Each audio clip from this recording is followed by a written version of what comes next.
Témoignage, Maman Rachel Mabondeli, première partie. Je commence l'enregistrement, je vais devoir tout recommencer. Shalom peuple de Dieu, je m'appelle Sœur Rachel Mabondeli tel que mes parents m'ont nommé à ma naissance, ce qui s'explique par sa signification.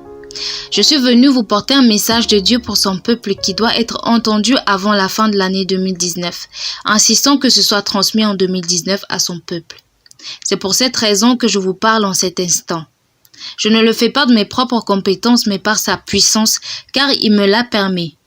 Pour me présenter, je dirais que Sœur Rachel est mariée, mère de 4 enfants et beaucoup d'autres engendrés par-ci, par-là. Voici mon témoignage. Sœur Rachel, pour commencer, Sœur Rachel a été choisie depuis longtemps. Par exemple, à l'âge de 6 ans, à mes débuts scolaires, en commençant l'école, lorsqu'on nous enseignait, je suivais la leçon sans la comprendre. Pourtant, durant mon sommeil, je pouvais clairement revoir tout ce qui nous avait été enseigné. C'était quand j'avais 6 ans. Ensuite, j'ai une autre histoire vécue avec un de mes amis proches, anciens collègues de classe. Car je m'entourais le plus souvent d'un cercle d'amis masculins plutôt que féminins. Avec les gars, on avait l'habitude de transporter à tour de rôle l'un pour l'autre nos cartables et supports de cours. Un jour, à mon tour de rôle, cet ami me demanda de porter son cartable. J'ai accepté. Et le soir, quand je me suis endormie, il est venu me réclamer son cartable. Je lui ai répondu « Ton sac, tu me l'as donné pendant la journée.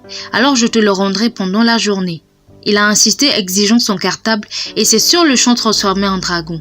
Il a commencé à me poursuivre. En courant, je criais « Au nom de Jésus !» Sur le moment, du feu sortait de ma bouche et le brûlait.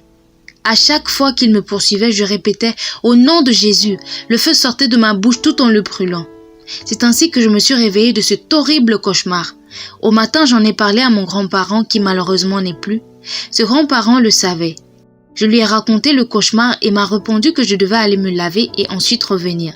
En revenant, j'ai réalisé pour la première fois qu'on avait de l'eau bénite dans la maison. Mon grand-parent me versa cette eau bénite sur ma tête et aussi sur les affaires de cet ami me disant que s'il pratiquait l'occultisme, il n'oserait plus revenir les chercher. Vas-y, il ne cherche plus après lui. Heureusement pour moi, les choses se sont passées comme telles quelles. À la fin des cours, au moment de la sonnerie, l'ami en question m'envoya un autre pour récupérer son cartable. Lui-même ne voulait pas se ramener. On ne s'est plus jamais adressé la parole jusqu'à la fin de l'année scolaire. C'était une petite introduction de ma vie. Plus tard, Sœur Rachel est partie vivre en Angola, où elle priait et s'est mariée dans l'église catholique, y faisant sa confirmation et toutes choses légales. Après mon mariage, il a fallu que je change d'église. C'est là que j'ai pu intégrer la Cidade de Paz, qui signifie cité de paix, qui s'est scindée de l'ACK où j'ai pu accepter Christ comme Seigneur et Sauveur personnel. J'ai fréquenté cette église en tant que simple membre jusqu'à ce que je voyage pour m'installer en Europe. Mon pasteur à la Cidade de Paz s'appelle Abidon, là où j'ai évolué jusqu'à mon départ de l'Angola. En arrivant en Europe, Dieu a continué à m'utiliser puissamment et je précise que je racontais à personne mes visions, car je ne voulais surtout pas que quelqu'un sache que je les avais. J'estimais que c'était une expérience personnelle. Même si j'apercevais quelque chose, je n'avais crainte et l'ignorais tout en tirant des leçons. Je n'en avais jamais parlé à personne, ni même à ma famille. Donc je vivais dans un centre pour immigrés où un serviteur de Dieu m'avait repéré et m'a fait venir à lui pour me demander si je savais que j'étais une servante de Dieu. Je lui ai répondu « Ah bon ?» Il a confirmé « Oui, tu es une grande servante de Dieu. » C'est ainsi que nous avons commencé à échanger, me disant que dans 10 ans, je commencerai mon ministère. J'ai de nouveau rétorqué « Ah bon ?» Il dit « Oui. Tu vois énormément de choses et tu n'en parles pas car tu en as peur. » Je lui ai confirmé que c'était vrai. Il me répondit que je ne devais jamais avoir peur et me donna beaucoup d'autres conseils. 2 ans plus tard, en 2010, j'entendis mon appel. Un événement s'est produit dans ma maison qui me poussait à faire un jeûne de 3 jours. Au 2e jour de jeûne, je vis en songe une femme vêtue d'une robe blanche pendant que je sortais d'une brousse, me demandant où étais-je, car ça faisait un moment qu'elle me cherchait. Elle était toute énervée. Je lui ai répondu « Ah bon ?» Elle me dit « Allons-y ». Partie avec elle, nous nous sommes retrouvés dans une demeure semblable à une salle d'opération avec une table sur laquelle elle m'allongea. Allongée, je n'ai aucune idée de ce qu'elle m'a fait jusqu'à ce qu'elle m'appelle. Elle me dit « Rachel, lève-toi, vois comme ton soleil s'est levé. » En regardant ce soleil, je le voyais n'ayant ni commencement ni fin. J'observais ce soleil remplissant toute la fenêtre et en un clin d'œil, je me suis retrouvée devant ce soleil. J'avais l'impression d'avoir les mains liées par une personne sans voir qui les liait. Cette personne m'a fait transcender à très grande vitesse au point où j'en étais terrifiée. J'ai regardé vers le bas et je l'entendis me dire que ma foi était toute petite. Cette personne me ramena et promit de revenir me chercher une seconde fois. Et je revins. Cette année-là, il revint me chercher à 3 reprises en vain, car j'étais toujours aussi effrayée. C'est alors qu'il a commencé à m'utiliser en changeant mon style vestimentaire. Au passage, je salue tous les membres de l'équipe protocolaire de l'église que je fréquentais à ce moment-là, car leurs conseils et remarques m'ont beaucoup forgé jusqu'à ce que je décide de moi-même d'acheter mon premier pain, me disant « je dois acheter un pain ». Par habitude, j'ai commencé à trouver que c'était bon de porter un pain. Malgré mon jeune âge, j'ai décidé de changer mon style, et c'est ainsi qu'il commença à m'utiliser, en me changeant petit à petit. Commençons par ce que je n'aimais pas auparavant. Dieu travaille tout doucement, t'emmena progressivement là où il te veut. Puis de 2012 à 2015, j'ai commencé à prendre goût à la prière. Et c'est en 2016, en découvrant la radio Pain du Soir, par le biais d'un confrère qui m'a suggéré de m'y connecter précisant que c'est une bonne radio et qu'il s'y trouvait tous les pasteurs. Il m'a convaincu au point où je m'y connectais de minuit à 5 heures du matin, enchaînant les nuits blanches, dévorant chaque verset, bien que je n'y comprenais presque rien du français. Alors je me suis décidée à aller m'acheter une Bible en lingala, ce qui me permit petit à petit de mieux comprendre les versets, de me focaliser uniquement sur la Bible en lingala, qui n'est pas une mauvaise chose puisque c'est notre langue maternelle et donc nous ne devons donc pas nous en détacher. En gros, je médite en lingala. J'ai utilisé cette Bible en 2016. J'avais ce rythme de vie jusqu'en 2017. En juin 2017, une autre connaissance me fit une proposition telle que « Maman, puis-je t'inviter à un événement de personnes venant d'un pays comme ça et l'organisant pour la première fois ici ?» Je lui ai répondu « Pas de problème ». J'ai même cuisiné dans la précipitation demandant l'autorisation d'y aller à mon mari, lui disant « Je vais à tel endroit et je ne vais pas tarder ». Il m'en a donné l'autorisation et je m'y suis rendue. Arrivé sur place, j'ai rencontré plein d'autres confrères. Nous avons prié et ensuite il y avait des sessions d'entretien individuelles. L'un d'eux me reçut et me demanda « Maman, où pries-tu » Je lui ai expliqué la localisation puis il me demanda ce que je vois dans mes visions. Je lui ai dit que je fais des rêves prémonitoires, je prends contact avec les personnes concernées pour leur en informer et ils se réalisent. Il me dit que j'avais besoin d'un bon encadrement, car il a vraiment vu que j'étais affairée. Après, un autre me reçut, et encore un troisième, jusqu'au 4e qui en a tellement dit jusqu'à me dire « Aujourd'hui, nous devons prier pour toi. Car Dieu a déjà tant fait pour toi, il demeure en toi. Tout ce qu'il reste à faire, c'est de prier pour toi et activer ce qui est en toi. » Ils se sont tous mis à prier pour moi. Et toutes les personnes qui ont participé à cet événement s'en souviendront. Celui du mois de juin, plus précisément le 10 juin. Et donc toutes les personnes présentes, à savoir les serviteurs de Dieu qui s'en souviennent. Je vous salue à tous au nom de Jésus, vous tous qui étiez présents. Je ne pourrai pas citer vos noms à tous, car si j'oublie l'un d'entre vous, cela ne sera pas correct. Je vous salue tous donc, où que vous soyez en train de suivre ce témoignage, vous vous rappellerez qu'il s'agit bien de moi, la personne pour qui vous avez prié ce jour-là. Donc ils ont prié de façon intense jusqu'à ce que l'Esprit se manifeste en force.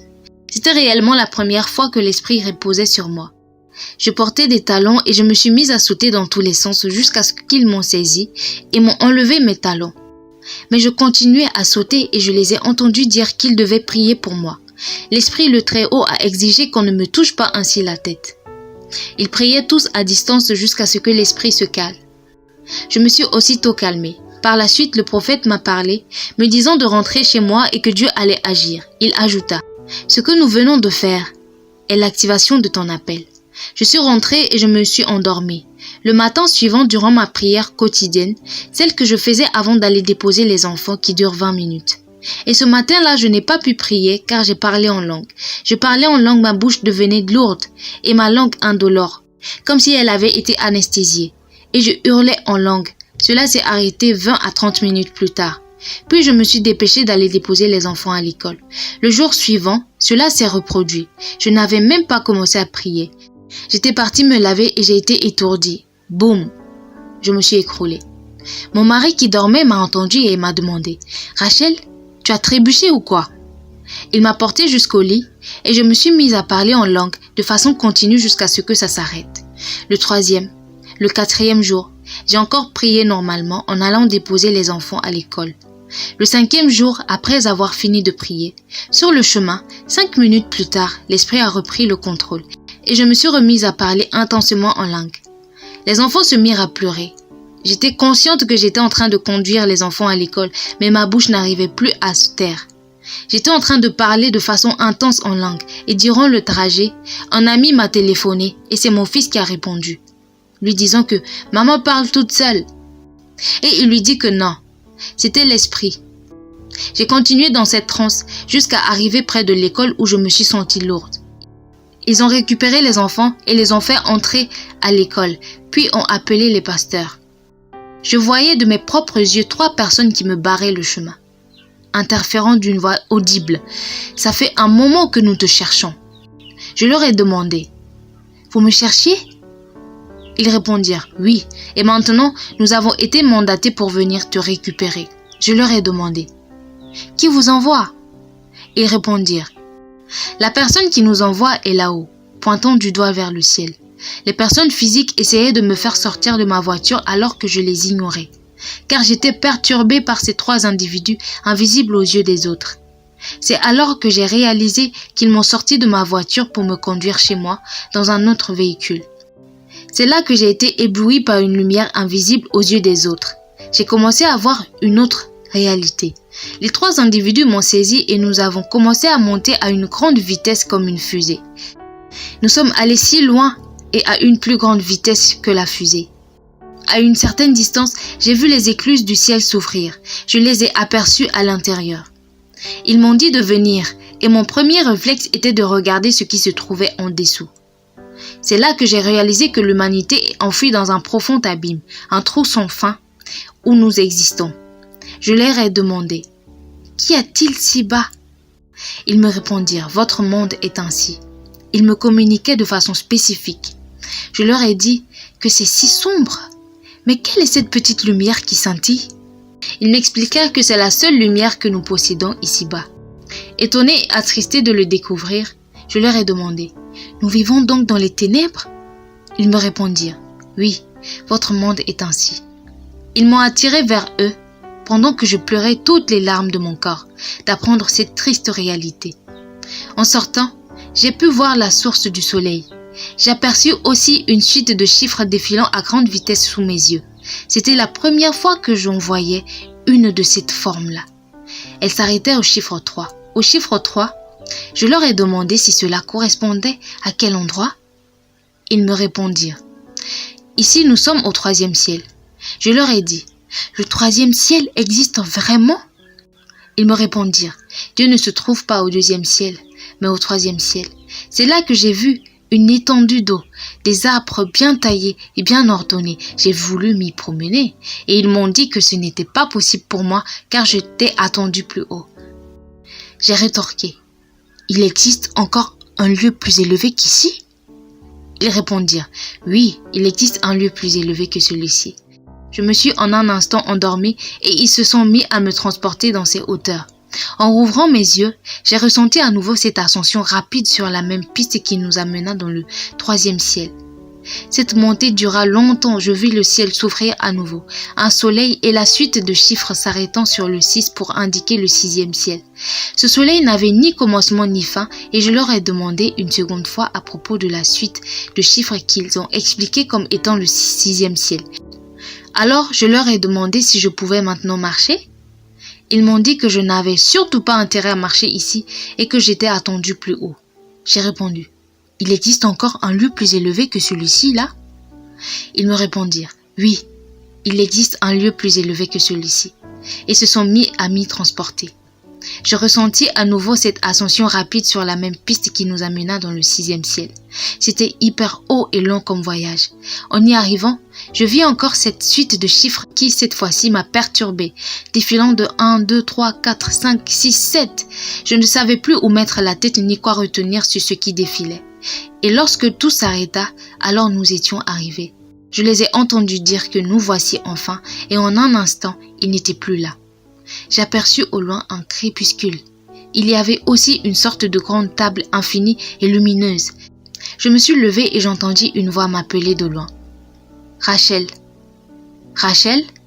Et je répondis, « Me voici. » En répondant cela, je perçus cette voix plus proche. Je mentirais si je vous disais que j'ai vu quelqu'un. J'ai plutôt vu une lumière humanoïde assise sur un trône. Je voulais malgré moi analyser les aspects morphologiques de cette lumière, mais c'était presque impossible car j'étais éblouie. C'est alors que mon corps et mon esprit se séparèrent. Je les voyais se tenir l'un à côté de l'autre. Je lui ai demandé « Comment se fait-il que je sois dédoublée ?» Il me dit que les yeux avec lesquels lui m'observe sont dans le corps inerte, avec les yeux fermés, tandis que mon esprit se trouve juste à côté. Je lui ai dit « Ah bon ?» Il répondit « Oui, je vous vois tous dédoublés. » Mon corps était ignoble. Mes boucles d'oreilles avaient augmenté de volume aussi grand que je suis incapable de vous le préciser. Ma touffe de faux cheveux était frisée de façon horrible et sale. Mes vêtements étaient impurs, noirs, sales et bazardés sur le sol. Je me suis mise à pleurer, marchant, cherchant à me cacher de cette posture. Mais je n'en trouvais pas. Je pleurais encore et encore. Il me dit « Rachel, viens. » Mon corps restait à terre. À terre, mon corps m'écœurait. Je le trouvais écœurant, car toutes ces parures ne glorifiaient pas Dieu. La volonté de Dieu est que nous soyons comme il le veut. Nous ne devons pas être extravagants. C'est la raison pour laquelle mon corps me répugnait autant. À son deuxième appel, c'était comme s'il m'avait saisi, bien que j'étais incapable de le regarder avec mes propres yeux. Lorsqu'il me lâcha, je me suis vue habillée d'une robe blanche de gloire, portant des chaussures blanches. Ensuite, je l'ai vu tenir un bandana. Il me dit « Je le lis à nouveau sur ta tête. Prends garde qu'il ne tombe plus de toute ta vie. » Il m'offrit 3 Bibles et me suggéra de rentrer pour raconter tout ce que j'avais vu dans cet endroit-là, car je ne pouvais pas le garder pour moi-même. Je devais raconter tout ce qu'il m'a montré tel que les faits se sont produits. Il me dit « Retourne maintenant. » Je lui ai dit « Je ne rentrerai pas. » Je vis une autre lumière éclatante comme nulle part ailleurs, et les 3 individus qui me ramenèrent là sont revenus pour me faire rentrer. Nous avons commencé à descendre sans passer par le 6e ciel.